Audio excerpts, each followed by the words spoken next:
Hindi mo na kailangan ng mamahaling camera kung naka-iPhone ka. Dahil narito ang 4 na teknik kung paano gamitin ang buong potensyal ng iyong iPhone.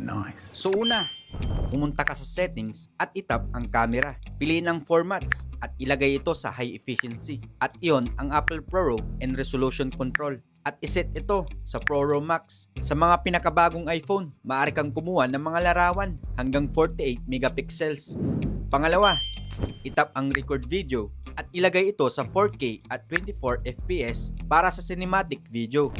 Pangatlo, baguhin ang slow motion settings sa 1080p at 240 FPS para sa ultra smooth na footage. At ang last, iset ang cinematic mode sa 4K at 24 FPS para ma-experience mo ang mala-professional na video. Subukan mo na sa iPhone mo nang ikaw ay mamangha sa ganda at quality ng iyong camera. Save mo na at ishare mo na rin sa friends and family mo. Like and follow para sa iba pang teknik na tulad nito.